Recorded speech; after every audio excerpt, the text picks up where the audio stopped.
not get knocked out. Hold up. My God.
That fucker's right.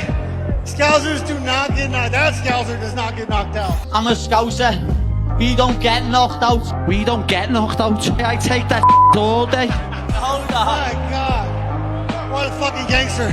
Obviously delivered in the main event. It's capped off with a war. Just give us your thoughts on Justin Gaethje and Paddy Pimblett delivering a 5-round battle. Yeah, I mean, what a couple. So Paddy Pimblett at the weigh-ins yesterday says, I'm going to knock this motherfucker out tomorrow. And I was like, that's interesting. And he never abandoned that game plan. Even when, he got dropped a couple times, I kept waiting for him. I'm like, he's eventually going to have to shoot and try to submit him. Now, I didn't know Paddy Pimblett had a chin like that till tonight. And, yeah, absolute dogfight in a war, and much respect to both guys. We haven't seen Justin yet, so we don't know what his status is physically. But, I mean, is the interim, is the unification fight have to be next? Or is there a case if he's hurt and needs to be out for a while? Apparently he's 100%. So we sent Paddy Pimblett straight to the hospital, and then we're going to send Gaethje too. And Gaethje's like, believe me, I've been in plenty of wars. I'm good. So as far as we know right now, he's healthy.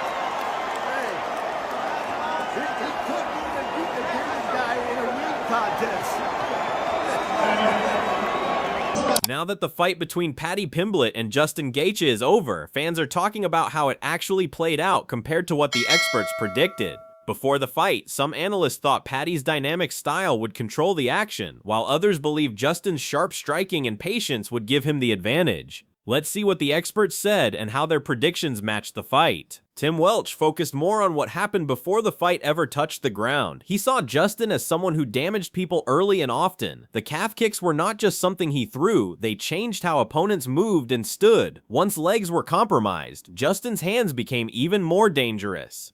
The biggest risk for Paddy, in Tim's view, came during his own attacks. When Paddy flurried and stepped in hard, Tim felt those moments left his chin open. Justin did not need many chances. He usually waited, planted, and fired back with intent. Tim believed that if Justin caught Paddy during one of those aggressive bursts, the fight could end right there.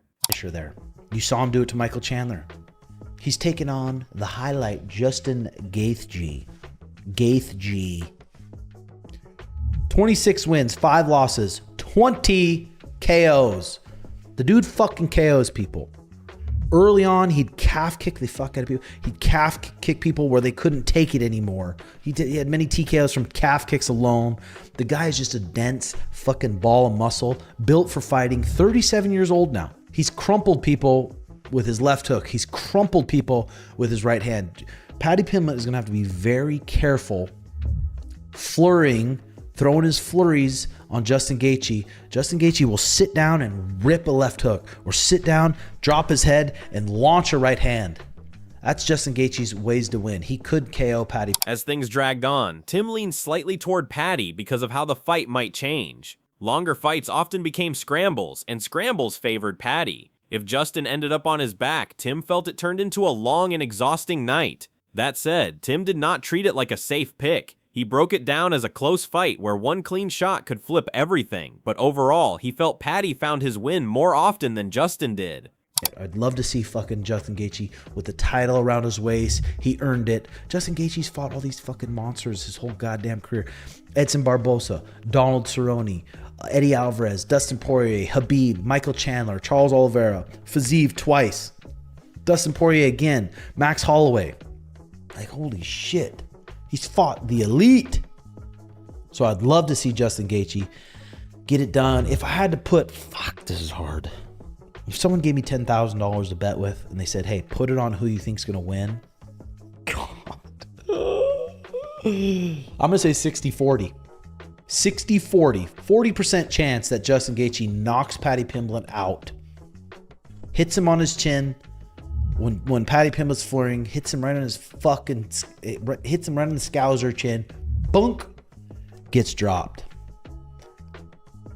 40% chance, I think. 60% chance this fight, Justin's not able to find him.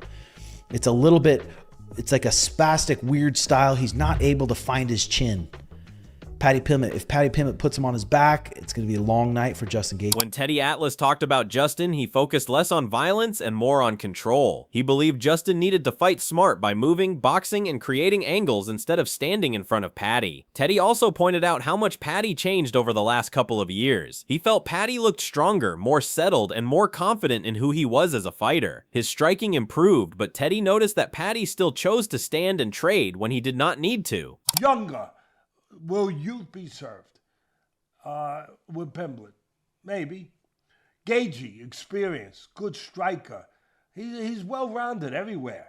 But he's got to use the assets of a smaller guy. We've seen it where you got to box, you got to use your legs, you got to set traps. You know, he's got the capability of doing that. Outmaneuver, outflank Pimblett. You know, Pimblett, let me tell you, he has improved a lot over the last 2 years. He really has, bud. He has gotten better. He's gotten more. You could see he's come into his own. Confidence-wise, physically, he's in great shape. They usually all are. But he's improved. His striking has improved. He's a good wrestler, grappler. But he loves to strike. That's what's going to make this fight really interesting and good. They're both going to strike. I mean, for the most part, they're both going to strike. Teddy leaned slightly toward Paddy because youth and momentum usually showed up late in fights. He did not dismiss Justin at all, and still saw danger in every exchange, but he felt Paddy had more ways to keep growing inside the fight. That was why he expected the fight to stretch out, and why he felt Paddy edged it without it ever feeling comfortable. I think youth might be served here, but I would go with the over on this because I think the over-under is like 2.5 rounds. How many? 2.5 rounds over minus 115. All right, listen. Again, we have a pretty good record here, but, you know, I mess up once in a while. I do. That's why it's gambling. But I like the over. I I mean, if Gaethje fights the perfect fight, you never know. You never know. But I know who the judges are probably favoring. Oh, did I say that? I'm sorry. There shouldn't be anything about that. It should just be about what goes on in the cage or in the ring. But I can't help myself but think about things that I see. So maybe, Gaethje would really have to do a job, I think, to get it, which he could.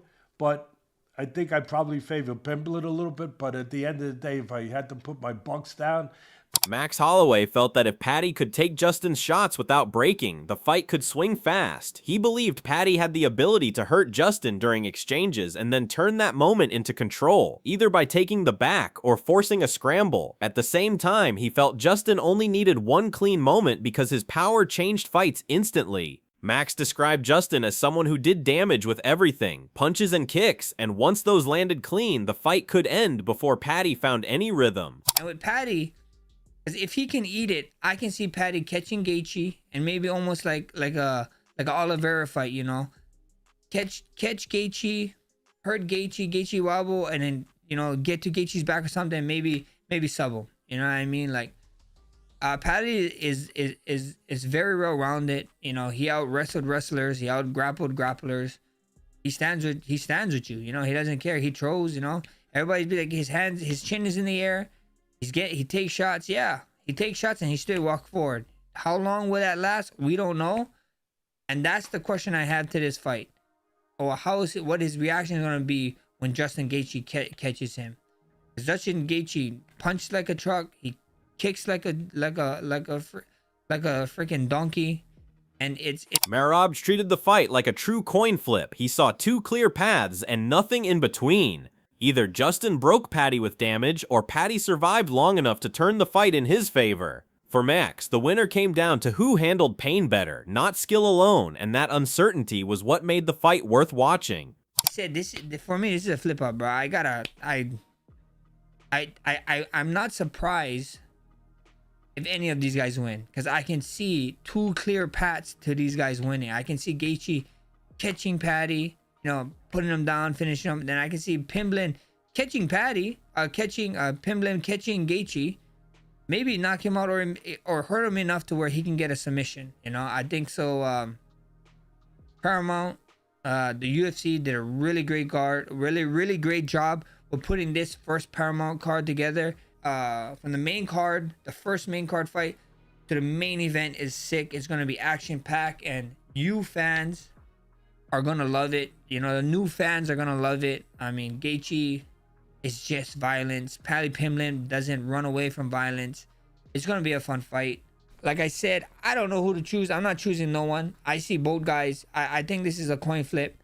I think whoever can endure the more damage is gonna win this one. Demetrius Johnson spent a lot of time on what Paddy needed to do right. He believed Paddy had to stay unpredictable and keep forcing grappling moments. He felt that when Justin scrambled, he often ended up slightly out of position, and that was where submissions appeared. But with that being said, let me get to the keys of victory for both these guys. When you look at Paddy Pimblett, keys of victory Paddy Pimblett has got to be dynamic. We're starting to see Paddy Pimblett become more comfortable inside the octagon. So the key victory number one for Paddy Pimblett is be dynamic, meaning that if Justin Gaethje puts you against the cage, don't be scared to do a flying triangle. If Justin Gaethje tries to go for a dump, go for a Kimura, because 9 out of 10 times when he does that, he's able to turn it into something that favors him in the fight. Key victory number two, grapple. When you look at Justin Gaethje's past fight, when people grapple him that have a good grappling ability, he seems to have hard times with grapplers, where people, when people drop him, Charles Oliveira dropped him, he crossed the void, jumped on him, got his back, submitted him with a rear naked choke. You look when he fought Habib took him down, passed his guard, mounted him, got a triangle from top and rolled to his back. Now I feel like Paddy Pimblett has that grappling ability that can oppose some problems to Justin Gaethje. But he also acknowledged the gap in competition between the two, but he did not treat it as a deal breaker. Demetrius felt Paddy's win still showed real skills, especially how he controlled people once the fight hit the mat. He believed Paddy's grappling held up regardless of name value because technique and timing mattered more than reputation once positions were locked in. Demetrius leaned toward Paddy because of his freshness and preparation. He felt Paddy's slower schedule helped his body recover and allowed him to return sharper each time. He believed that a rested and creative grappler caused problems for someone who preferred striking battles. Volk looked at this fight from a very practical angle and treated it like a real test of growth rather than hype because he made it clear that he stopped doubting Paddy after seeing how much smarter he fought recently. What stood out was that Volk did not paint this as an easy matchup at all because he kept coming back to how hard it was to survive Justin for 5 full rounds, and even though he believed Paddy had the tools to stay safe early, in the end, Volk picked Paddy because he respected the way Paddy proved people wrong before and showed that he could stick to a plan while still admitting that everything depended on whether Paddy could keep that same level of discipline once fatigue, pressure, and Justin's late round push started to creep in, which made the pick feel cautious rather than confident. Dan Hardy leaned toward Justin because he looked at the grappling threat in a very realistic way and did not treat it like something new or shocking. He focused on the fact that Paddy's submissions came from very basic positions and common chokes, which meant Justin had seen all of this before and spent years preparing for exactly these situations. In his view, this was not a case of Justin being surprised on short notice because his entire career already forced him to train defense against these kinds of attacks again and again. He also broke the fight down from a mindset angle and felt Justin always chose the path that drained opponents instead of himself. He believed Justin learned early that wrestling hard rounds took too much energy, especially against other strong wrestlers, so he built a style where he stayed standing and made people deal with his power instead. Dan explained this as a long process where Justin trusted his hands more than technique, because even when his punches looked awkward, the damage still showed. Bilal Muhammad leaned toward Justin because of how the fight looked when it stayed on the feet. He looked at how often Paddy got hit in past fights and felt that this became a big problem against someone who stayed calm, waited for openings, and boxed with control. He paid attention to Justin's jab, movement, and leg kicks and saw them as tools that could slowly break Paddy down over time without Justin needing to rush or take risks. He also made it clear that Paddy's best chance came on the ground, but he did not believe Paddy could get there again and again. Bilal felt that Paddy needed messiness, scrambles, and early grappling moments to change the fight because long stretches of striking played directly into Justin's game. He pointed out that Justin had handled pressure many times before, and if he stayed patient like he had in past fights, the fight turned into a very difficult one for Paddy. These were the predictions from the experts before the fight, each offering their own take on how it would all play out. But now that the dust has settled, what about you? Did your favorite fighter come out on top, or did things turn out differently than you expected? Share your thoughts and tell us who you had winning in the comments below.